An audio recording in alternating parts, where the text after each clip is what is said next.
Olá, bem-vindas ao Café com Arte. Sim, hoje não trouxemos o café, mas com certeza temos a arte. Exatamente. E hoje nós vamos aqui, a pedido das professoras, de um livro muito bom. De um escritor famoso. Sim, exatamente. Pedro Bandeira, né? Realmente, ele fez uma coleção dos livros todos com os caras, que é um grupo de jovens muito especiais. A gente se identifica muitas vezes com as histórias dele. E hoje nós vamos fazer uma resenha. Vamos abordar um pouquinho do que aconteceu na história. Vamos abordar também da nossa ideia, da nossa crítica em relação à história e até mesmo o contexto histórico de tudo.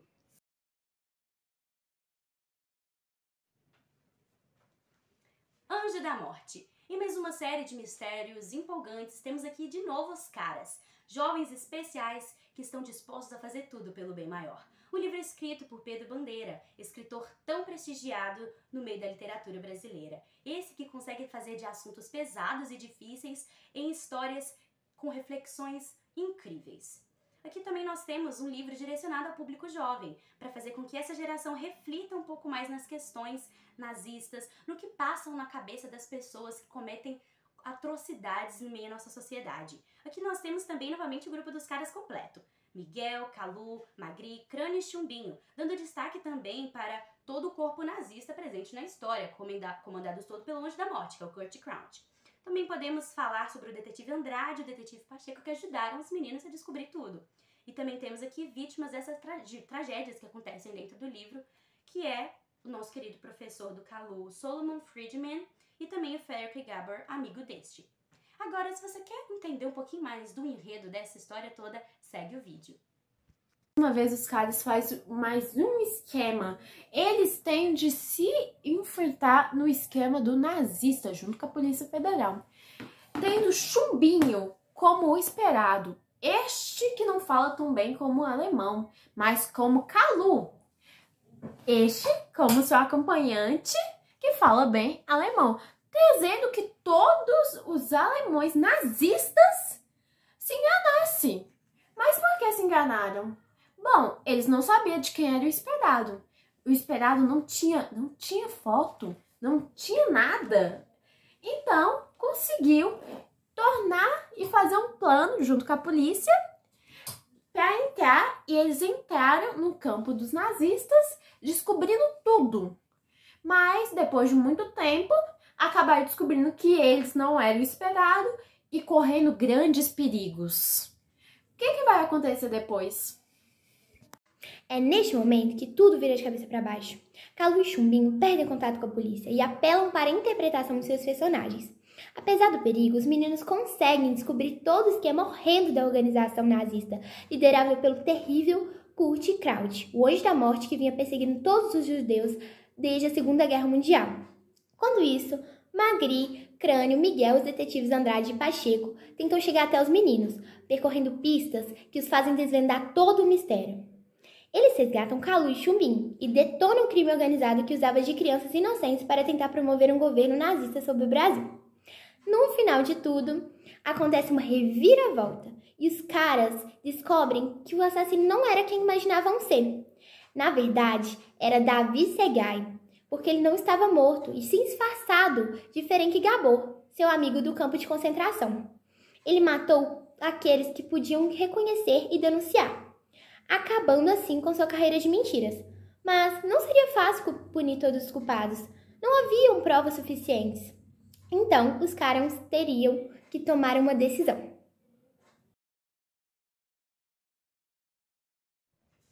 Agora vamos falar mais especificadamente da nossa crítica ao livro. A Letícia primeiramente vai introduzir falando dos pontos positivos da história e do livro em geral. Sim, eu achei o livro com um enredo muito interessante, falando muito bem de cada personagem, explicando, não deixando um personagem só fingindo de enfeite, assim. E eu gostei muito bem da escrita. O jeito da escrita dele é muito interessante, fazendo que você queira ler mais o livro. Mas um ponto negativo que eu não gostei tanto foi que eu acho livros muito grandes ruins. Em questão de vai demorando, mais vai demorando. Eu achei um livro que demorou muito e também o final não achei tão bom.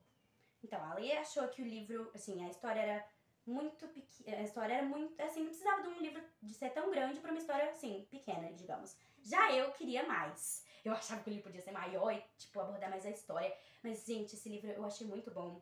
Primeiro porque trata de uma questão complicada, de uma forma simples, de uma forma dinâmica. O Pedro consegue fazer uma linguagem muito boa pro público adolescente, jovem como nós. Sim, eu também concordo com você. A história eu achei muito boa.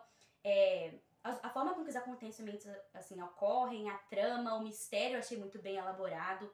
Mas eu acho que a única coisa que eu não gostei muito foi a questão de que houve uma reviravolta, faltando muitas poucas páginas pra acabar. A gente descobre que o Davi Seagull, na verdade, não tinha morrido e que ele matou o Solomon. Isso a gente descobre faltando, tipo, umas 4 páginas pro livro acabar. Eu queria que essa questão, já que é uma reviravolta tão importante e crucial na história, podia ter sido abordada de forma mais específica. Mas tirando isso, o livro é muito bom, a aventura nele é muito boa, porque eu sou a doida da aventura e a gente gostou muito. Sim. Esse histórico é abordado no livro quando o Solomon Friedman conta para Kalu a história da fuga dele.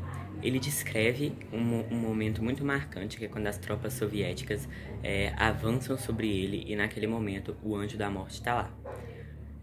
Essa história, o que acontece nessa história? Existiu realmente um Anjo da Morte, os 2 personagens e as cenas são fictícios, só que o Anjo da Morte se chama Joseph Mengele e ele viveu por 17 anos em São Paulo. Ele não era um tenente, ele era um cientista maluco que realizava experimentos no campo de concentração de Auschwitz, na Polônia. A parte das cabeças que ele fala que ele embalsamou o comandante lá no Quarto Reich é mentira, mas ele viveu sim em São Paulo, ele não existiu com aquele nome, Kurt Kraut, né? E o livro, ele também conta a história de que as tropas soviéticas avançaram por terra, pelo que dá pra entender, né? No verão de 1944.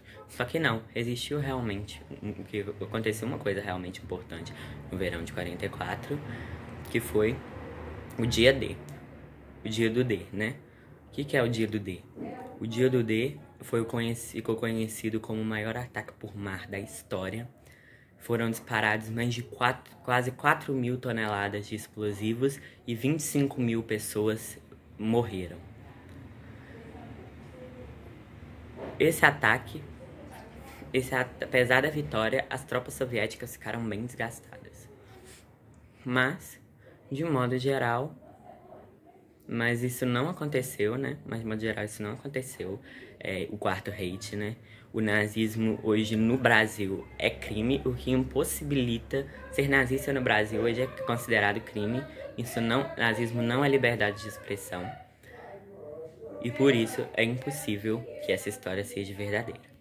Então, pessoal, essa foi nossa resenha, a nossa opinião e nós contamos também um pouco sobre a história. Agora, se você quiser saber o final e o que os caras fizeram depois de tudo isso, Leia o livro.